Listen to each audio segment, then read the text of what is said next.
പിതാവിന്റെയും പുത്രന്റെയും പരിശുദ്ധാത്മാവിന്റെയും നാമത്തിൽ ആമേൻ. എന്റെ പ്രിയപ്പെട്ടവർ, ഇന്ന് വെള്ളിയാഴ്ച. അമ്മേ പരിശുദ്ധമേ, അമ്മേ പരിശുദ്ധമേ, ദൈവമാതാവേ, കൃപാസനത്തിലൂടെ ഞങ്ങൾക്കും ഞങ്ങളുടെ ദേശത്തിനും അമ്മ മധ്യസ്ഥം തേടി തന്ന എല്ലാ അനുഗ്രഹങ്ങൾക്കും കൃപകൾക്കും ഞങ്ങളിപ്പോൾ ഹൃദയം നിറഞ്ഞ നന്ദി പറയുന്നു. അമ്മേ പരിശുദ്ധമേ, അമ്മേ പരിശുദ്ധമേ, ദൈവമാതാവേ, 2004 ഡിസംബർ 7 തീയതി ഉച്ചകഴിഞ്ഞ് 2:30 കൃപാസനത്തിൽ സംഭവിച്ച അമ്മയുടെ പ്രത്യക്ഷപ്പെടലിനെ കുറിച്ച് തിരുസഭയ്ക്ക് സമർപ്പിച്ചിരിക്കുന്ന പഠനരേഖകളുടെ മേൽ സഭാത്മകമായ പഠനം ആരംഭിക്കുവാൻ ഞങ്ങൾ പ്രാർത്ഥിക്കുന്നു. അമ്മേ പരിശുദ്ധമേ, ഭൂസ്വർലോകങ്ങളുടെ രാജ്ഞിയായ അങ്ങേയ്ക്ക് ഭൗമ സംരക്ഷണത്തിനായി പ്രപഞ്ച പ്രകൃതിയെ തന്നെ തിരുസഭ പ്രതിഷ്ഠിക്കുവാൻ ഈ പ്രത്യക്ഷീകരണം വഴി ഇടയാക്കണമേ. പരിശുദ്ധമേ, ജപമാല മാതാവേ, സകല കൃപാസനം പ്രാർത്ഥനകളോടും ചേർത്ത് ഞങ്ങളിപ്പോൾ പ്രാർത്ഥിക്കുന്ന ഈ കുടുംബത്തിന്റെ പ്രത്യേക നിയോഗം മക്കളെ, അമ്മയുടെ പ്രത്യക്ഷീകരണത്തിന്റെ ഈ അനുഗ്രഹവേളയിൽ ഞങ്ങൾക്ക് സാധിച്ചു തരുവാൻ കനിയണമേ. ആമേൻ. വിശ്വാസ പ്രമാണം. സർവശക്തനായ പിതാവും ആകാശത്തിന്റെയും ഭൂമിയുടെയും സൃഷ്ടാവുമായ ദൈവത്തിൽ ഞാൻ വിശ്വസിക്കുന്നു. അവിടുത്തെ ഏകപുത്രനും ഞങ്ങളുടെ കർത്താവുമായ ഈശോ മിശിഹായിലും ഞാൻ വിശ്വസിക്കുന്നു. ഈ പുത്രൻ പരിശുദ്ധാത്മാവിനാൽ ഗർഭസ്ഥനായി കന്യകാമറിയത്തിൽ നിന്ന് പിറന്ന് പൊന്തിയോസ് പീലാത്തോസിന്റെ കാലത്ത് പീഡകൾ സഹിച്ച് കുരിശിൽ തറയ്ക്കപ്പെട്ട് മരിച്ച് അടക്കപ്പെട്ട് പാതാളങ്ങളിൽ ഇറങ്ങി മരിച്ചവരുടെ ഇടയിൽ നിന്ന് 3-ാം നാൾ ഉയർത്ത് സ്വർഗത്തിലേക്ക് എഴുന്നള്ളി സർവശക്തിയുള്ള പിതാവായ ദൈവത്തിന്റെ വലതുഭാഗത്തിരിക്കുന്നു. അവിടെ നിന്ന് ജീവിക്കുന്നവരെയും മരിച്ചവരെയും വിധിക്കുവാൻ വരുമെന്നും ഞാൻ വിശ്വസിക്കുന്നു. പരിശുദ്ധാത്മാവിലും ഞാൻ വിശ്വസിക്കുന്നു. വിശുദ്ധ കത്തോലിക്കാ സഭയിലും പുണ്യവാന്മാരുടെ ഐക്യത്തിലും പാപങ്ങളുടെ മോചനത്തിലും ശരീരത്തിന്റെ ഉയർപ്പിലും നിത്യമായ ജീവിതത്തിലും ഞാൻ വിശ്വസിക്കുന്നു. ആമേൻ. സുഖസ്ഥനായ ഞങ്ങളുടെ പിതാവേ, അങ്ങയുടെ നാമം പൂജിതമാകണമേ. അങ്ങയുടെ രാജ്യം വരണമേ. അങ്ങയുടെ തിരുമനസ് സ്വർഗത്തിലെ പോലെ ഭൂമിയിലും ആകണമേ. അന്നു വേണ്ടുന്ന ആഹാരം ഇന്ന് ഞങ്ങൾക്ക് തരണമേ. ഞങ്ങളോട് തെറ്റ് ചെയ്യുന്നവരോട് ഞങ്ങൾ ക്ഷമിക്കുന്നത് പോലെ ഞങ്ങളുടെ തെറ്റുകൾ ഞങ്ങളോടും ക്ഷമിക്കണമേ. ഞങ്ങളെ പ്രലോഭനത്തിൽ ഉൾപ്പെടുത്തരുതേ, തിന്മയിൽ ഞങ്ങൾ രക്ഷിക്കണമേ. ആമേൻ. നന്മ നിറഞ്ഞ മറിയമേ, സ്വസ്തി. കർത്താവ് അങ്ങയുടെ കൂടെ സ്ത്രീകളിൽ അങ്ങ് അനുഗ്രഹിക്കപ്പെട്ടവളാകുന്നു. അങ്ങയുടെ ഉദരത്തിൻ ഫലമായി ഈശോ അനുഗ്രഹിക്കപ്പെട്ടവനാകുന്നു. പരിശുദ്ധ മറിയമേ, തമ്പുരാന്റെ അമ്മേ, പാപികളായ ഞങ്ങൾക്ക് വേണ്ടി ഇപ്പോഴും ഞങ്ങളുടെ മരണസമയത്തും തമ്പുരാനോട് അപേക്ഷിക്കണമേ. ആമേൻ. കർത്താവേ, നിന്റെ ഉന്നതമായ നാമത്തിന് സ്തോത്രം ചെയ്യുന്നു. അങ്ങനെ മക്കളെ ഉടമ്പടി എടുത്തവരും എടുക്കാത്തവരും പ്രാർത്ഥിക്കുന്നുണ്ട്. ഈശോയെ, കർത്താവേ, അങ്ങയുടെ മക്കളെ കയ്യിലെടുത്ത് വെച്ചിരിക്കുന്ന ഓരോ കാര്യങ്ങൾ, അവർക്ക് വേണ്ടി അവർക്ക് അടുത്തില്ലെങ്കിൽ അവർക്ക് വേണ്ടി മാതാപിതാക്കന്മാർ എടുത്ത് കയ്യിൽ വെച്ചിരിക്കുന്ന സാധനങ്ങൾ ഇപ്പോൾ ആശീർവദിക്കണമെന്ന് പ്രാർത്ഥിക്കുന്നു. കർത്താവേ, എൻ്റെ കർത്താവിൻ്റെ ഉന്നതമായ നാമത്തിൽ 39 വർഷം ഞാൻ അർപ്പിച്ച കുർബാനയുടെ യോഗ്യതയാൽ കൃപാസ്ഥാനത്താര ജീവനോടെ പ്രത്യക്ഷപ്പെട്ട പരിശുദ്ധ അമ്മയുടെ മാധ്യസ്ഥത്തിലെ ഞാൻ നിങ്ങളുടെ ഉപകരണങ്ങളെ ആശീർവദിക്കുന്നു. നിങ്ങൾ ഓരോരോ ഇടങ്ങളിലേക്ക് പോകാനും കൊടുക്കാനും വാങ്ങിക്കാനുമുള്ള വിഷയങ്ങളെ കർത്താവിൻ്റെ നാമത്തിൽ ആശീർവദിക്കുന്നു. കർത്താവ്, ഞാൻ നിനക്ക് മുമ്പ് എൻ്റെ ദൂതനേക്ക് നളിച്ചത് കർത്താവിൻ്റെ ദൂതൻ നിനക്ക് മുമ്പേ പോവുകയും നിന്റെ വഴികളെ ക്രമീകരിക്കുകയും ചെയ്യട്ടെ. പല പല മാനസികാവസ്ഥയിലുള്ളവരുണ്ട്. ഈശോയെ, ഭർത്താവിൻ്റെ വഴക്കിട്ടിട്ടുള്ളവരുണ്ട്, സാമ്പത്തിക തകർച്ചിരിക്കുന്നവരുണ്ട്, കുടുംബത്തിൽ കലഹമുള്ളവരുണ്ട്, മക്കളെ അനുസരിക്കാത്തവരുണ്ട്, മക്കൾ ജയിലായവരുണ്ട്, വീടില്ലാത്തവരുണ്ട്, ഭവനത്തിലും പണിസ്ഥലങ്ങളിലും ജോലി സ്ഥലങ്ങളിലും സങ്കടങ്ങളുള്ളവരുണ്ട്. കർത്താവേ, കണ്ണീരുടെ ഞങ്ങളുടെ ദിവസത്തിൽ പ്രാർത്ഥിക്കുന്നു. കൃപാസ്ഥാനത്താര ജീവനോടെ പ്രത്യക്ഷപ്പെട്ട അമ്മ കന്യാസ്ത്രീ മറിയം നിങ്ങളെ ഇന്ന് സന്ദർശിക്കുകയും നിങ്ങളെ സാന്ത്വനപ്പെടുത്തുകയും ചെയ്യട്ടെ. ആശങ്കപ്പെടുന്ന വിഷയങ്ങൾ, ആശങ്കപ്പെടുന്ന വ്യക്തികൾ പരിശുദ്ധാത്മാവിൽ നിറയട്ടെ. നിന്നെ ഭീഷണിപ്പെടുത്തുകയും സങ്കടപ്പെടുത്തുകയും ചെയ്യുന്ന ഇന്നത്തെ എന്തെല്ലാം സാഹചര്യങ്ങൾ ഉണ്ടെങ്കിൽ അത് ഒരു യോഗമാകാം, മീറ്റിംഗ് ആകാം, അവിടെ ഉണ്ടാകുന്ന ക്രിറ്റിസിസം ആകാം, നിന്നുള്ള ചോദ്യം പറച്ചിലാകാം, എന്തും ആയിക്കൊള്ളേ, അവിടെയെല്ലാം പരിശുദ്ധാത്മാവ് പരിശുദ്ധ ദേവമാതാവിനെ ഏൽപ്പിക്കുന്നു. Lord Jesus Christ, pour out His Spirit, touch your fire finger, soak with the precious blood, authority of the Catholic Church, power of Jesus Christ, with the merit of some holy priesthood, I bless and hallow you. അതാ പിന്നെ ലൂർദിൽ വെച്ച് എന്നോട് പറഞ്ഞത് തന്നെ, അതായത് spiritual grace built upon nature എന്ന് നമ്മൾ കേൾക്കും. പക്ഷേ സ്പിരിച്വാലിറ്റി ബേസ്ഡ് അപ്പോൺ ജെനുവിനിറ്റിയാണ്. അത് ഞാൻ അദ്ദേഹത്തിന് കൊടുത്ത ഒരു പ്രബോധനമാണ്. ആധ്യാത്മികത ജെനുവിനിറ്റിയിലാണ് ആശ്രയിച്ചിരിക്കുന്നത്. മത്തായി 18:21 എടുത്തേ. അപ്പോൾ പത്രോസ് മുന്നോട്ട് വന്ന് അവനോട് ചോദിച്ചു, കർത്താവേ, എന്നോട് തെറ്റ് ചെയ്യുന്ന എന്റെ സഹോദരനോട് ഞാൻ എത്ര പ്രാവശ്യം ക്ഷമിക്കണം? ഇന്നലെ നമ്മൾ കണ്ട സമരക്കാരുടെ കാര്യമില്ലേ, തീങ്കന്ത് കറക്കാൻ. അപ്പം ആ ആൾക്കാരെ ഓരോരുത്തരെ വിളിച്ച് ഇട്ട് ചെയ്യണം. അവിടെ തീങ്കന്ത് ഇറക്കിയ ആൾക്കാരുടെ ഈ അങ്ങനെ പറഞ്ഞെങ്കിലും പത്രോസിനറിയാം ഈ അണ്ണന്മാർ ഇപ്പോഴും സമരക്കാരോട് ക്ഷമിച്ച് കാണത്തില്ല. ചിലപ്പോൾ എന്ത് സ്പിരിറ്റാണ് നിന്നിലുള്ളതെന്ന് ചോദിച്ചില്ലേ. അപ്പം കൊല്ലാരെ നശിപ്പിക്കാനുമാണ് കള്ളം വന്നിരിക്കണത്, ഞാൻ വന്നിരിക്കണത് ജീവൻ ഉണ്ടാകാനും അത് സമർത്ഥമായി ഉണ്ടാകുവാനുമാണെന്ന് ഈശോ പറഞ്ഞില്ലേ. അപ്പോൾ ഞാൻ 10:10. എങ്കിലും ഈ അണ്ണന്മാർക്കെല്ലാം പൊതുവെ വലിയ മാറ്റമൊന്നുമില്ല. മാറ്റമില്ലെന്നല്ല, അവർക്ക് വേണ്ടത്ര ഈ ജീവൻ ഉണ്ടാകാനും പിന്നെ അത് സമൃദ്ധമാകാനാണെന്നല്ലേ. അപ്പോൾ ജീവൻ സമൃദ്ധിയാണ് ഈശോയുടെ ടാർഗറ്റ് എന്ന് പറയുന്നത്. അപ്പം അത് ആണ് ഈശോയുടെ ടോപ്പിക്ക് പിടികിട്ടി. പത്രോസിൻ്റെ വിജയവത പെട്ടെന്ന് കാര്യം മനസ്സിലാവും, പെട്ടെന്ന് പ്രതികരിക്കുകയും ചെയ്യും. അതായത് പത്രോസിനെ എപ്പോഴും നിഴൽ മറയത്ത് നിർത്തിയിട്ട് വിവരമില്ലാത്ത എടുത്തിടക്കാരനാണെന്നൊക്കെ പറയുന്നില്ലേ, അതിന് പിന്നിലൊരു പൊളിറ്റിക്സ് ഉണ്ട്. കാര്യം എന്താ, പൗലോസിനെ ഹൈലൈറ്റ് ചെയ്യാൻ വേണ്ടിയുള്ള വ്യഗ്രതയിലാണ് ഈ അഭ്യാസം കാണിക്കുന്നത്. പക്ഷേ പത്രോസല്ലേ കർത്താവിൻ്റെ വചനങ്ങളെ കേൾക്കുകയും ആദ്യമായിട്ട് അതിനോട് റെസ്പോണ്ട് ചെയ്യുകയും അതിൻ്റെ അന്തർധാരകളെ അടിയൊഴുക്കുകയും വൈജ്ഞാനികമായിട്ട് ആവശ്യിക്കുകയും ചെയ്തിട്ടുള്ള ആ ഒരു ആത്മീയ ശിശുവില്ലേ, ആത്മീയ ശിശുവിൻ്റെ എടുത്താട്ടം മാത്രമേ പത്രോസിനുള്ളൂ. ശരിക്കും പറഞ്ഞാൽ പത്രോസ് ചോദിക്കണത് എന്താ വെച്ച് കഴിഞ്ഞാൽ, കർത്താവ് നീ ജീവൻ സമൃദ്ധിയായി ഉണ്ടാകാനെന്നൊക്കെ പറയുന്നുണ്ടെങ്കിൽ ഈ അണ്ണന്മാർ പലരും ഇപ്പോഴും ക്ഷമിച്ചിട്ടൊന്നുമില്ല. സത്യം പറഞ്ഞാൽ എത്ര പ്രാവശ്യം ക്ഷമിക്കണം? ഈ ക്ഷമിക്കാത്ത വൈരാഗ്യ ബുദ്ധിയുള്ള ഡയബോളിക് പേഴ്സണാലിറ്റി നാഗവല്ലി ഇപ്പോഴും ഇവന്മാരുടെ ഉള്ളിലൊക്കെ ഉണ്ട്. അതിനാണ് ഇച്ചിരി ചോദിക്കണത്. എത്ര എടുത്തേ. അപ്പോൾ പത്രോസ് മുന്നോട്ട് വന്ന് അവനോട് ചോദിച്ചു, അതെ, കർത്താവേ, എന്നോട് തെറ്റ് ചെയ്യുന്ന എന്റെ സഹോദരനോട് ഞാൻ എത്ര പ്രാവശ്യം ക്ഷമിക്കണം? 7 പ്രാവശ്യമോ? യേശു അരുൾ ചെയ്തു, 7 എന്നല്ല 70 പ്രാവശ്യം എന്ന് ഞാൻ നിന്നോട് പറയുന്നു. 7 എന്നല്ല 70 പ്രാവശ്യം എന്ന് പറയുമ്പോൾ അത്രയും നമ്മൾ ബലഹീനമാകുകയാണ്. എത്രയാണ് മനുഷ്യൻ്റെ ശക്തി ഓൺ ഔട്ട് ആകുകയാണ് അവിടെ. V declare that we R helpless and weakness in the name of Jesus. നമ്മളിപ്പോൾ യാബയായിട്ട് മാറും. സെർവൻ്റ് ഓഫ് ഗോഡ്, ഒരു പ്രയോജനമില്ലാത്ത ദാസൻ, കടമ നിർവഹിക്കുക മാത്രമേ ചെയ്തിട്ടുള്ളൂ. എന്നോട് പറഞ്ഞു 7 പ്രാവശ്യം ക്ഷമിക്കാൻ. എന്നോട് പറഞ്ഞു അവൻ 70 പ്രാവശ്യം ക്ഷമിക്കാൻ. ഞാൻ ബലഹീനനായി, ക്ഷമിച്ചിരിക്കുന്നു. അവൻ പറയണ പോലെ ചെയ്യുക. അതാണ് ഉടമ്പടി. ആ ഉടമ്പടിയിലെ പ്രോസസ്സിലേക്ക് വരുമ്പോൾ എന്താ സംഭവിക്കണത്? എന്തെന്നാൽ ബലഹീനതയിലാണ്. കണ്ട, 70ാമത്തെ പ്രാവശ്യം ക്ഷമിക്കുമ്പോൾ 70 പ്രാവശ്യം നിത്യമായി ക്ഷമിക്കുമ്പോൾ നമ്മൾ വി ആർ ഗെറ്റിംഗ് വീക്ക് നമ്മൾ ബലഹീനമായി. അപ്പോൾ എന്ത് സംഭവിക്കും? അപ്പോൾ സമാന്തരമായി സംഭവിക്കുന്ന ഒരു കാര്യമുണ്ട്. എന്താണത്? 2 കൊറിന്തോസ് 12:9. എന്തെന്നാൽ ബലഹീനതയിലാണ് ദൈവത്തിൻ്റെ ശക്തി, ദാറ്റ് മീൻസ് കൃപ പ്രവർത്തിക്കുന്നത്.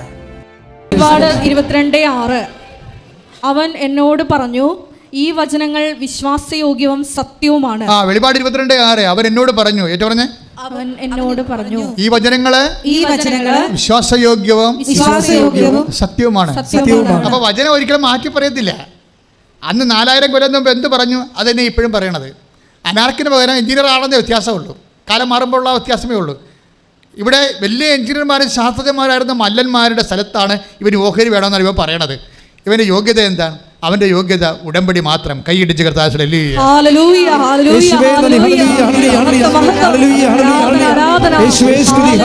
പരിശുദ്ധ പരമദീപകാരുണ്യത്തിന്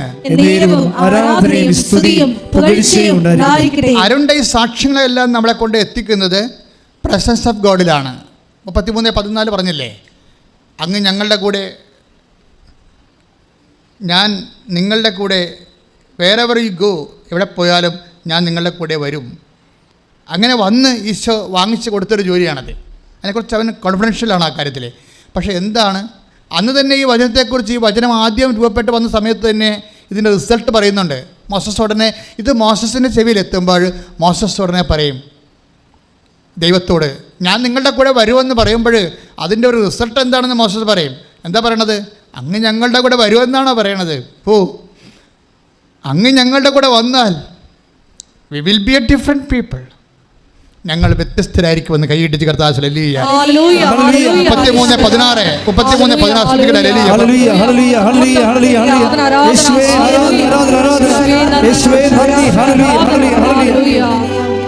പുറപ്പാട് 33:16. അങ്ങ് ഞങ്ങളോടൊത്ത് യാത്ര ചെയ്യുമെങ്കിൽ, അങ്ങ് ഞങ്ങളോടൊത്ത് യാത്ര ചെയ്യുമെങ്കിൽ ഞാനും അങ്ങയുടെ ജനവും ഭൂമുഖത്തുള്ള എല്ലാ ജനതകളിൽ നിന്ന് വ്യത്യസ്തരായിരിക്കും.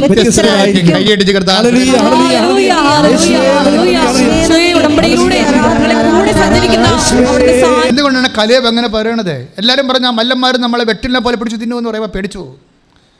നമുക്കും പേടിയുണ്ടാകത്തല്ലേ? സ്ഥലം ഇളക്കാൻ ചെല്ലുമ്പോൾ കഴിഞ്ഞ ദിവസം ഒരു സാക്ഷിയുണ്ടായി, ഞാൻ ചിരിച്ചു പോയി. സ്ഥലം ഇളക്കാൻ ചെല്ലുമ്പോൾ കൈയും കാര്യം പെട്ടാൻ വേണ്ടി ആൾക്കാർ നിൽപ്പുണ്ട്. അപ്പോൾ വെളുപ്പിനെയൊക്കെ പേടിയാണ്. നാളെ രാവിലെ വെളുപ്പിന് സ്ഥലം ഇളക്കലാണ്. അപ്പോൾ കൈയും കാര്യം പെട്ടാൻ വേണ്ടി അവിടെ ആൾക്കാർ നിൽക്കുകയാണ്. വെളുപ്പിന് എങ്ങനെ പോകും എന്ന് പറഞ്ഞ് വിറച്ച് തെല്ലി ആണ് കിടക്കണത്.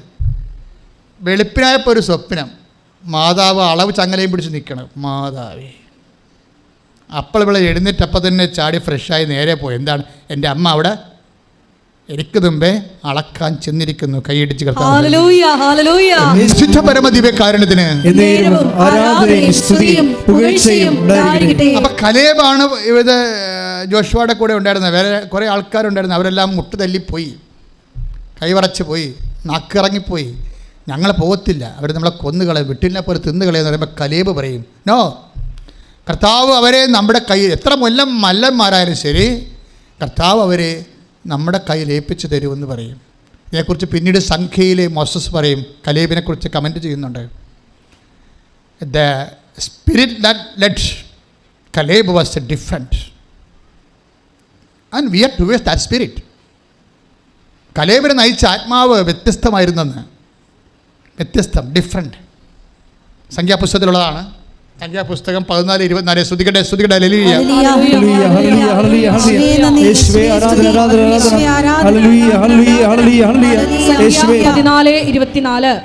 സംഖ്യ 14:24. എന്നെ നിന്ദിച്ചവരാരും അത് കാണുകയില്ല. പറഞ്ഞോ, എന്നെ നിന്ദിച്ചവരാരും അത് കാണുകയില്ല. എന്നാൽ എന്റെ ദാസനായ കാലേബിനെ അവൻ ഒറ്റുനോക്കിയ ദേശത്തേക്ക് ഞാൻ കൊണ്ടുപോകും. സംഖ്യ 14:24. അവന്റെ സന്തതികൾ അത് കൈവശമാക്കും. എന്തെന്നാൽ അവനെ നയിച്ച ചൈതന്യം വ്യത്യസ്തമാണ്. അവൻ എന്നെ പൂർണ്ണമായി അനുഗമിക്കുകയും ചെയ്തു. ഇതാണ് ശ്രദ്ധിക്കേണ്ടത്. പണ്ട് മോസസ് പറഞ്ഞില്ലേ കർത്താവിനോട്, ഞങ്ങളുടെ കൂടെ വരികയാണെങ്കിൽ, 33:16 പുറപ്പാട് പുസ്തകം 33:16 എന്ന് പറഞ്ഞ്, അങ്ങ് ഞങ്ങളുടെ കൂടെ വരികയാണെങ്കിൽ ഭൂമുഖത്തുള്ള സകല മനുഷ്യരെക്കാളും ഞങ്ങൾ വ്യത്യസ്തരായിരിക്കും. അത് തന്നെയല്ല മോസസ് ഇപ്പോഴ് കലേബിനെ കുറിച്ച് പറയണത്. മറ്റാരെയും അന്ന് ഒറ്റുനോക്കാൻ പോയപ്പോഴേ വിറച്ചല് വീണ ആൾക്കാരെ ആർക്കും അവകാശം കൊടുത്തില്ല. സ്വന്തം മെരിറ്റിൽ ആശ്രയിച്ചവർക്ക് അവകാശമില്ല. ഉടമ്പടി വർക്ക് ചെയ്യണത് not by merit but by grace. എന്താണ്? അവർക്ക് അവകാശമില്ല. കലേബ് കർത്താവിൻ്റെ നാമത്തെ മഹത്വപ്പെടുത്തി. ദൈവം ഏൽപ്പിച്ചു തരാൻ പോകുന്ന ജനതയെ കണ്ടപ്പോഴേ വിറച്ച് അവരെ കീഴടക്കാൻ ഞങ്ങൾക്ക് പറ്റത്തില്ലല്ലോ എന്ന് പറഞ്ഞുകൊണ്ട് ദൈവത്തിൻ്റെ വാഗ്ദാനങ്ങൾ അവിശ്വസിച്ചവർക്ക് അവകാശമില്ല. ദൈവത്തിൻ്റെ വാഗ്ദാനങ്ങൾ വിശ്വസിച്ച Caleb, the spirit that led Caleb was a different. അവനെ നയിച്ച ആത്മാവ് വ്യത്യസ്തമായിരുന്നു. അതാണ് മോസസ് പറയണത്, അങ്ങ് ഞങ്ങളെ കൂടെ വന്നാൽ. അപ്പോൾ എന്താ സംഭവിച്ചത്? ഒറ്റുനോക്കാൻ പോയപ്പോഴേ എങ്ങനെയാണ് കാനാൻ ദേശം ഏൽപ്പിച്ചു കൊടുത്തത്? വാഗ്ദാനങ്ങൾ വിശ്വസ്തനായവൻ വാക്ക് പാലിച്ചതാണ്. അവൻ അവരുടെ കൂടെ പോയതാണ്. എൻ്റെ ദൈവമേതല്ലേ, അവൻ്റെ വാഗ്ദാനങ്ങൾ അടിസ്ഥാനപ്പെടുത്തിക്കൊണ്ടാണ് നീ ഉടമ്പടി ചെയ്തിരിക്കുന്നത്. നിന്റെ ഉടമ്പടി ചെയ്യുമ്പോൾ അതിൻ്റെ അൾട്ടിമേറ്റ് റിസൾട്ട് എന്ന് പറയുന്നത് ദ പ്രസൻസ് ഓഫ് ഗാഡ്. കർത്താവ് നിന്റെ കൂടെ വരും. കൈയിടിച്ച് കർത്താവ്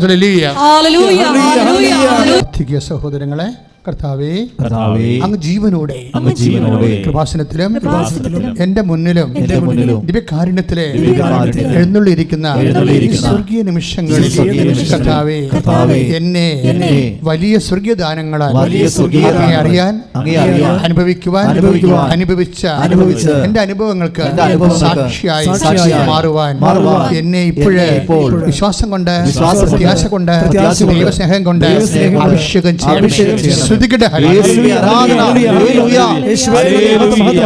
പ്രിയമുള്ളവരെ, എപ്പോഴും നമ്മൾ ഉടമ്പടി ധ്യാനത്തിൻ്റെ ഈ നിമിഷങ്ങളിലെ ദിവ്യ കുർബാനയിലെ ഈശോ ജീവനോടെ ജ്വലിച്ചു നിൽക്കുന്ന സമയം പരിശുദ്ധ അമ്മ നമുക്ക് വേണ്ടി കനായിൽ എന്നതുപോലെ തൻ്റെ മാധ്യസ്ഥം തുടർന്നുകൊണ്ടിരിക്കുന്ന അതിമനോഹരമായ ഒരു സമയമാണ്. നമ്മൾക്ക് കുറച്ച് ജീവിതത്തിൽ പല വ്യത്യസ്തങ്ങളായ കാലാവസ്ഥകൾ, അനുഭവങ്ങളുണ്ടാകും. എന്ത് നമുക്ക് അച്ഛനെപ്പോഴും നിങ്ങൾ പറയുന്ന കാര്യമാണ്, എന്ത് നമുക്ക് സംഭവിക്കുന്നു എന്നുള്ളതിനേക്കാൾ ഉപരി നമ്മളത് എങ്ങനെയാണ് അതിൽ നിന്ന് ആ വിഷയത്തിൽ നമ്മൾ എന്തുമാത്രം അത് നമുക്ക് ദൈവത്തിൻ്റെ മനസ്സിൻ്റെ ഉള്ളിലിരിക്കുന്നത് പോലെ ദൈവഹിതപ്രകാരം ആ വിഷയത്തിൽ നമ്മൾ എങ്ങനെയാണ് കൂടുതൽ ഗ്രേസ്ഫുള്ളാകണത്, അതാണൊരു വിഷയം. ഇപ്പോൾ നമുക്ക് അച്ഛൻ എപ്പോഴും നിങ്ങൾ പറയാറുള്ളതാണ്, 2 കാര്യങ്ങൾ നമ്മൾ ദൈവത്തിൽ നമുക്ക് ലഭിക്കും. എന്താ കിട്ടുന്നത്? ഒന്ന് കൃപ, രണ്ടാമത്തത് അനുഗ്രഹം. 2 കാര്യങ്ങൾ അല്ലേ? 2 കാര്യങ്ങളാണ് ഒരു വ്യക്തിക്ക് ദൈവത്തിൽ നിന്ന് ലഭിക്കണത്. അപ്പോൾ എന്തൊക്കെ കാര്യങ്ങളാണത്? എന്തുകൊണ്ടാണ് 2 കാര്യങ്ങൾ ലഭിക്കുമെന്ന് പറയാൻ കാരണം, ശരിക്കും പറഞ്ഞാൽ നമുക്ക് കിട്ടുന്ന ഒരൊറ്റ കാര്യമാണ്.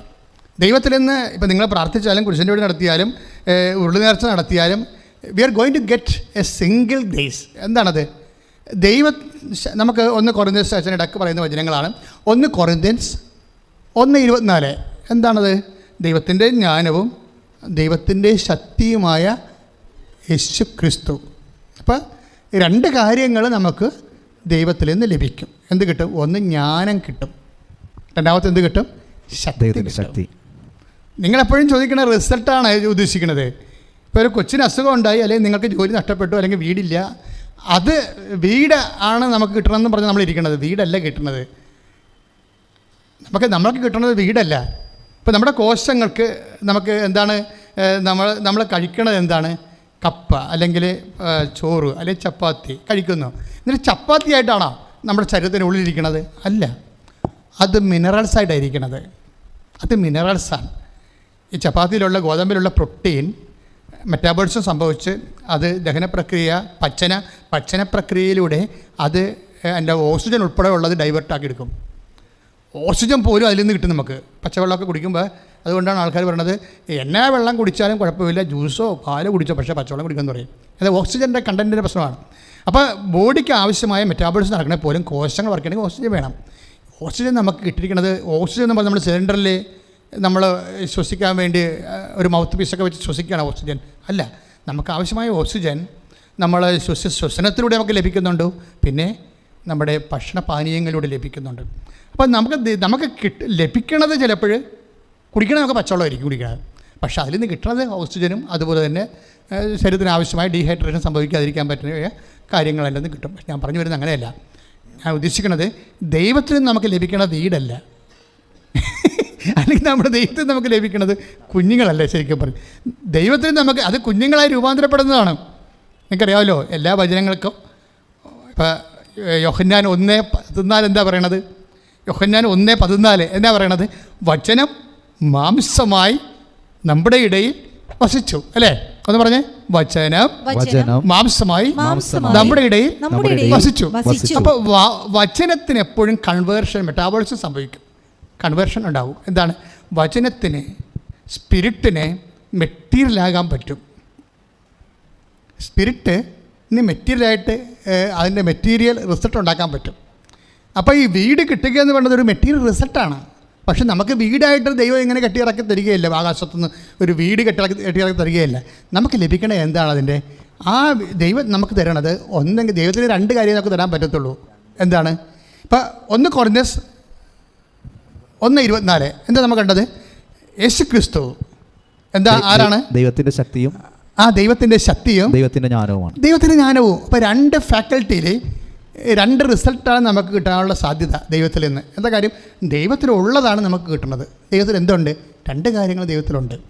ദൈവത്തിൽ ജ്ഞാനമുണ്ട്, ദൈവത്തിൽ ശക്തിയുണ്ട്. എന്താ സംഭവിച്ചാൽ ഒരേ സമയം തന്നെ ജ്ഞാനമെന്ന് പറയുന്നത് എന്താണ്? ഈ നമ്മളെ തിയോളജിക്കൽ വെർച്വസ് എന്ന് പറയുന്ന വിശ്വാസം, പ്രത്യാശ, സ്നേഹം.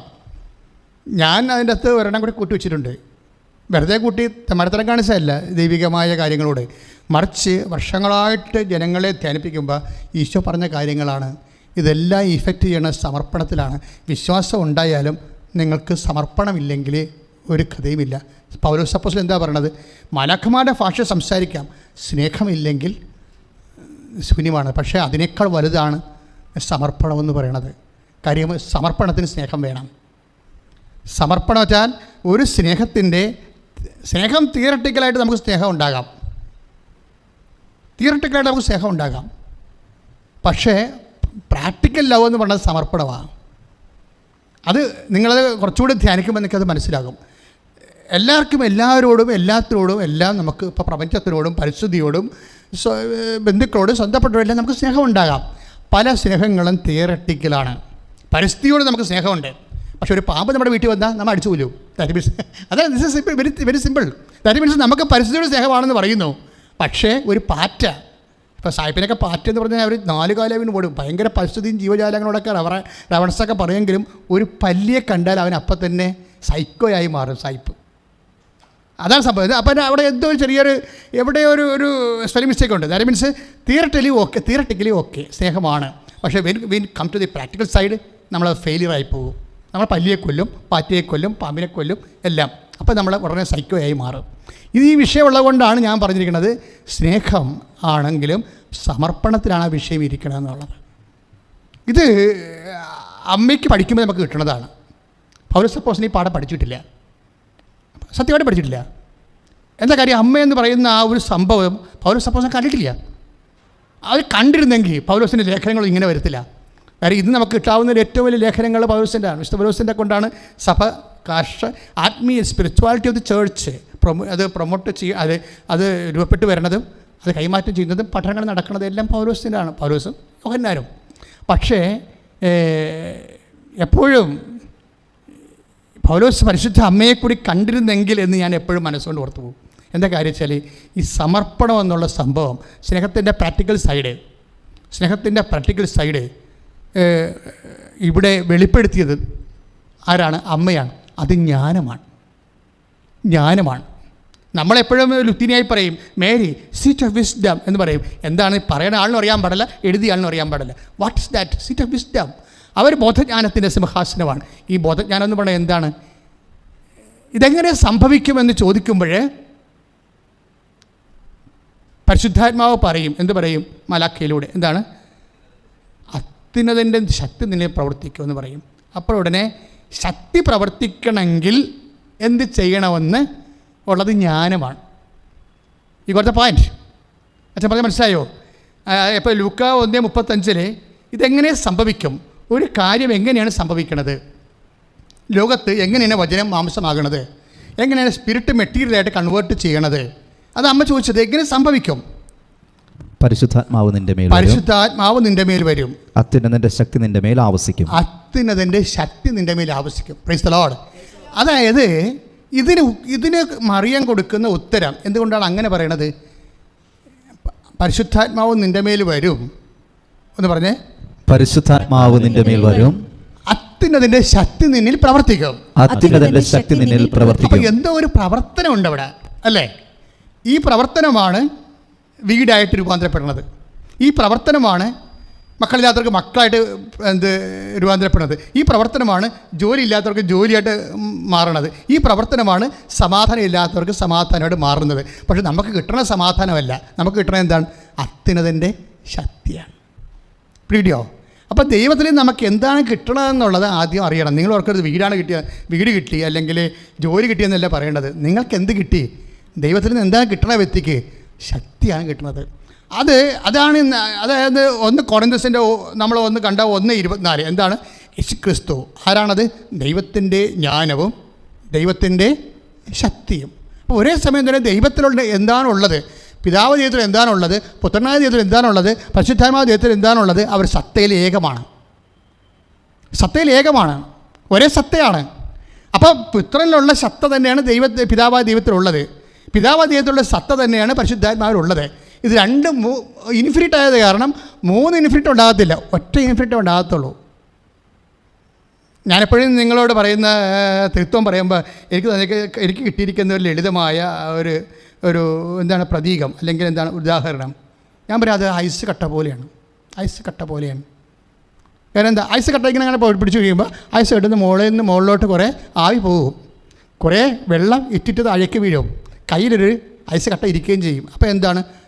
ഈ പറന്നു പോണ ആവി എന്താണ്? അത് H2O ആണ്. 2 ഹൈഡ്രജൻ തന്മാത്രയും 1 ഓക്സിജൻ തന്മാത്രയുമാണ്. താഴേക്ക് വീണ വെള്ളം എന്താണ്? അതും H2O ആണ്. കയ്യിരിക്കുന്ന കട്ട എന്താണ്? അതും H2O ആണ്. സത്തയിൽ ഏകമാണ്, പക്ഷേ 3 ആൾ ദൈവത്തിനെ. അപ്പോൾ ഇതുപോലെ തന്നെയാണ് പിതാവിലുള്ളത്. എന്താണ്? ജ്ഞാനമാണ്. എന്തിൻ്റെ ജ്ഞാനം? തിയറിയാണ്, സിദ്ധാന്തം. ഈ ഗോളങ്ങളെയൊക്കെ ഉണ്ടാക്കിയ തിയറിയാണ്, മനുഷ്യനെ ഉണ്ടാക്കിയ തിയറിയാണ്, ഒരു സൈക്കോട്ട് വളർന്ന് കുട്ടിയായി മാറാനുള്ള തിയറിയാണ്. ദൈവത്തിൽ അനന്തമായ ജ്ഞാനമാണുള്ളത്, അനന്തമായ ജ്ഞാനം. ഈ അനന്തമായ ജ്ഞാനവും പിന്നെന്താ ഉള്ളത്? ഈ അനന്തമായ ജ്ഞാനം ഫലത്തിൽ വരുന്നത്, മാംസമാകണത് എപ്പോഴും എന്തുകൊണ്ടാണ്? ശക്തി കൊണ്ടാണ്. ശക്തി കൊണ്ടാണ്. അതിൻ്റെ പ്രാക്ടിക്കൽ സൈഡ് അതാണ്. ഇനി നമ്മളെ സംബന്ധിച്ചിടത്തോളം ഈ ജ്ഞാനവും ശക്തിയും ദൈവത്തിൽ നിന്ന് എങ്ങനെ എളുപ്പത്തിൽ നമ്മളിലേക്ക് വരുന്നുവാണ് ഉടമ്പടി പറയണത്. ഉടമ്പടി എന്താ നമ്മളോട് പറയണത്? അതായത് ദൈവം ഒരേ സമയം തന്നെ ജ്ഞാനമാണ്, അതേസമയം ശക്തിയാണ്. ഈ ജ്ഞാനം അല്ലെങ്കിൽ ശക്തി ഇതിലേക്കാണ് വരണത്? മനുഷ്യനിലേക്കാണ് വരണത്, അവൻ്റെ ജീവിതത്തിലോട്ട്. അത് എങ്ങനെ എളുപ്പത്തിൽ വരാം? ഇപ്പോൾ ഒരു കറണ്ടാണ്, നമ്മൾ പ്ലഗിൽ കുത്തുന്നു. ഒരു കമ്പ് കൊണ്ട്, ഒരു മരക്കമ്പ് കൊണ്ട് കുത്തിയാൽ നമുക്കറിയാം അതിന് എന്തുമാത്രം ചാലകശക്തി ഉണ്ടെന്ന്. നമുക്ക് വേണമെങ്കിൽ ഒരു ഇതുകൊണ്ട്, സാധാരണ വേറെ എന്തെങ്കിലും ഒരു കണ്ടൻറ്റ് കൊണ്ട് അതിൽ കുത്തുമ്പോൾ എന്തുമാത്രം കറണ്ട് കിട്ടുന്നു. ഇനി ഒരു ചെമ്പ് കമ്പി കൊണ്ട് നമ്മൾ കുത്തുമ്പോൾ എന്തുമാത്രം കറണ്ട് കിട്ടുന്നു എന്ന് വെച്ചാൽ, മരിയൻ എന്ന് പറയണത്, ഉടമ്പടി എന്ന് പറയണത് മാക്സിമം പ്രസരണ നഷ്ടമില്ലാത്ത സമയമെടുക്കാതെ എങ്ങനെ ഈ ജ്ഞാനവും ശക്തിയും നമ്മളിലേക്ക് അപ്ലോഡ് ചെയ്യാനുള്ള ഒരു മെരിയൻ ഒരു സൂപ്പർ കണ്ടക്ടിവിറ്റിയാണ് ശരിക്കും. അതായത് ഒരു ദൈവത്തിൻ്റെ ജ്ഞാനവും ദൈവത്തിൻ്റെ ശക്തിയും ഇതിൻ്റെ പ്രിൻസിപ്പിളും അമ്മയ്ക്ക് വെളിപ്പെട്ട് കിട്ടിയതാണ്. എന്താണ്? ഇതെങ്ങനെ സംഭവിക്കും എന്ന് ചോദിക്കുമ്പോൾ എല്ലാ വിഷയങ്ങൾക്കും ഉണ്ടല്ലോ, എല്ലാ വിഷയങ്ങളും വന്ന് ദുർഘട ഘട്ടത്തിൽ നിൽക്കുമ്പോൾ നമ്മളെല്ലാവരും ചോദിക്കേണ്ട ചോദ്യമാണ്, എങ്ങനെ സംഭവിക്കും? അപ്പോഴും ദൈവം പറയും. എന്താണ് പറയണത്? ദൈവം പറയണത് അത്യുന്നതിൻ്റെ ശക്തി നിന്നിൽ പ്രവർത്തിക്കുമെന്നാണ് പറയണത്. അപ്പോൾ അത്യുന്നതിൻ്റെ ശക്തി നിന്നിൽ പ്രവർത്തിക്കുമെന്ന് പറയുമ്പോഴേ ഈ ശക്തി എങ്ങനെ പ്രവർത്തിക്കും എന്നുള്ളതിനെക്കുറിച്ച് മറിയത്തോട് പറയണില്ല. നിങ്ങളത് മനസ്സിലായോ? ഇപ്പോൾ ലുക്ക 1:35 ഇതെങ്ങനെ സംഭവിക്കും 1:34 ചോദിക്കുമ്പോൾ 1:35 പറയും അത്യുന്നതിൻ്റെ ശക്തി നിന്നിൽ പ്രവർത്തിക്കുമെന്ന് പറയും. പക്ഷേ എങ്ങനെ പ്രവർത്തിക്കും? എന്ത് ചെയ്താൽ പ്രവർത്തിക്കും? എളുപ്പം പ്രവർത്തിക്കാൻ എന്ത് ചെയ്യണം? ഇങ്ങനെ പ്രവർത്തിക്കണം എന്തുമാത്രം സമയമെടുക്കും? ഇങ്ങനെ കുറേ ക്വസ്റ്റ്യൻസ് ഉണ്ട്. ഇതിന് എന്ത് ചെയ്യണം എന്ന് മറിയത്തോട് പറഞ്ഞിട്ടില്ല. പക്ഷേ മറിയം പറഞ്ഞു, എന്താണ്? ഇതെങ്ങനെ പെട്ടെന്ന് പ്രവർത്തിക്കണമെങ്കിൽ, ഈ അത്യുന്ന ശക്തി പെട്ടെന്ന് പ്രവർത്തിക്കണമെങ്കിൽ, വചനത്തെ മാംസമായിട്ട് കൺവേർട്ട് ചെയ്യണമെങ്കിൽ എന്ത് ചെയ്യണമെന്ന് മറിയത്തിന് ആത്മജ്ഞാനം കൊടുത്തു. ഇതാണ് ജ്ഞാനമെന്ന് പറയണത്. അതാണ് ജ്ഞാനം, തിയറി. അതിൻ്റെ തിയററ്റിക്കൽ സൈഡ് കൊടുത്തു. ആദ്യം അതിൻ്റെ തിയററ്റിക്കൽ പേപ്പർ കൊടുക്കും. എന്താ കൊടുക്കണത്? മറിയത്തിന് വെളിപ്പെട്ടിരിക്കുന്നത് എന്താണ്? അങ്ങനെ നിനക്ക് അത്യുന്ന ശക്തി ലഭിക്കണമെങ്കിൽ നീ സമർപ്പിക്കണം. അപ്പോൾ അതാണ് ജ്ഞാനം എന്ന് പറയുന്നതാണ്. മറിയത്തിന് ആരും പറഞ്ഞു കൊടുത്തതല്ല ഈ ജ്ഞാനം. മറിയത്തിന് പരിശുദ്ധാത്മാവിൻ്റെ അഭിഷേകം കിട്ടിയതാണ്. എന്താണ്? ഇങ്ങനെ അത്യുന്നതിൻ്റെ ശക്തി പ്രവർത്തിക്കണമെങ്കിൽ എന്ത് ചെയ്യണം? ഇതാ കർത്താവിൻ്റെ ദാസി എന്ന് സ്വയം സമർപ്പിതയാകണം. പിടിയിട്ടില്ലേ? അതാണ് ഈ സ്നേഹത്തെക്കാൾ വലുത് സമർപ്പണമാണെന്ന് പറഞ്ഞതിൻ്റെ കാരണം അതാണ്. ഇപ്പോൾ കന്യാസ്ത്രീ മേഖലയിലും അഭിഷേക മേഖലയിലും സമർപ്പിത മേഖലയ്ക്ക് ഒത്തിരി പ്രശ്നങ്ങളുള്ളവരുണ്ട്. എന്താ കാര്യം? ഈ സമർപ്പണമാണ് പ്രോബ്ലം, വേറെ ഒന്നുമല്ല. ഇവർ അന്ന് സമർപ്പിച്ചിട്ടില്ല, ഇന്ന് സമർപ്പിച്ചിട്ടില്ല. എന്താണെന്നുള്ളത് ആകപ്പാടെ അവർക്കറിയാവുന്നവർ അവർ സ്ത്രീയാണെന്നുള്ളത് മാത്രമേ അവർക്കറിയാൻ പാടുള്ളൂ. വെറും സ്ത്രീയാണ് താനെന്ന് അറിയുന്ന ആൾക്കാരാണ് ആ സ്ത്രീത്വത്തെ പറ്റിയുള്ള പ്രശ്നങ്ങൾ സഭയിലുണ്ടാക്കുന്നത്. വേറെ സ്ത്രീയല്ലല്ലോ. അമ്മയും ഒരു സ്ത്രീയായിരുന്നു. പക്ഷേ എന്തു ചെയ്യും? ഇന്നിപ്പോഴേ വിശുദ്ധ സെബസ്ത്യാനോസ് കൂടെ ഇറങ്ങിയിരിക്കുന്ന സമയമാണ് ഇല്ലേ? ഞാൻ എപ്പോഴും ഓർക്കുകയും സെബസ്ത്യാനോസിൻ്റെ രക്തം എങ്ങനെയാണ് വിശുദ്ധ രക്തമായെന്ന്. സാധാരണ രക്തമാണ് നമ്മുടെ ഉള്ളതെല്ലാം, പക്ഷേ അത് വിശുദ്ധ രക്തമായി മാറുന്നത് ഈ വിശ്വാസത്തിന് വേണ്ടി കമ്മിറ്റ് ചെയ്യുമ്പോഴാണ്. നമ്മുടെ പുരുഷത്വം അഭിഷേക പുരുഷത്വമായി മാറണത് എങ്ങനെയാണ്? കമ്മിറ്റ്മെൻറ്റാണ്. അത് അമ്മയ്ക്ക് ദൈവം നൽകിയ വെളിപാടാണ്. ഇതാണ് മേരി, അത്യുന്നതിൻ്റെ ശക്തി നിന്നിൽ പ്രവർത്തിക്കണമെങ്കിൽ നീ എന്ത് ചെയ്യണം? നീ സമർപ്പിതയാകണം. എന്താ പറയുന്നത്? നീ സമർപ്പിതയാകണം. പക്ഷേ സമർപ്പിതയാകണമെങ്കിൽ ഞാൻ സമർപ്പിക്കുന്നു. ഇപ്പോൾ നമ്മൾ കുർബാനക്കൊക്കെ ഇരിക്കുമ്പോൾ പണ്ടൊക്കെ ഞാൻ ചിരിക്കുമായിരുന്നു. എന്താണെന്നറിയാമോ? നമ്മൾ ഓരോ പള്ളിയിൽ ഓരോ കൊയറുണ്ടാകുമല്ലോ. അപ്പോൾ തന്നെ ഇങ്ങനെ കാസ എടുക്കുമ്പോൾ തന്നെ നമ്മൾ കാസ എടുത്താൽ മതി, അപ്പോൾ തന്നെ ഇവർ പാടുന്നു അതാ സമർപ്പിക്കുന്നു എന്നൊക്കെ പറഞ്ഞ് പാടും. എന്താണ്?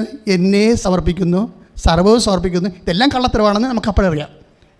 ഈ ഒരു സമർപ്പണവും ഇല്ല, ആരെയും സമർപ്പിക്കണില്ല, ഒന്നും സമർപ്പിക്കണില്ലെന്നും അറിയാം. ഇനി എങ്ങാനും മരിപ്പ് കുർബാനക്കാണ് ഇവർ സമർപ്പിക്കുന്ന പാട്ട് പാടണമെന്നുണ്ടെങ്കിൽ കാശ് കൊടുത്തില്ലെങ്കിൽ അവർ ആരാണ് നമ്മളറിയും. അപ്പോൾ ഇതൊക്കെ എല്ലാ അഭ്യാസങ്ങളാണ് ശരിക്കും. ഇപ്പോൾ എപ്പോഴും നമ്മൾ ശ്രദ്ധിക്കേണ്ട ഒരു വിഷയം എന്ന് പറയുന്നത്, ഈശോ അമ്മ എന്താ പറഞ്ഞത്? അമ്മ പറഞ്ഞത് ഞാൻ സമർപ്പിക്കണം എന്നാണ് പറഞ്ഞത്. അത് ചങ്കെ കൊണ്ട് പറഞ്ഞതാണ്.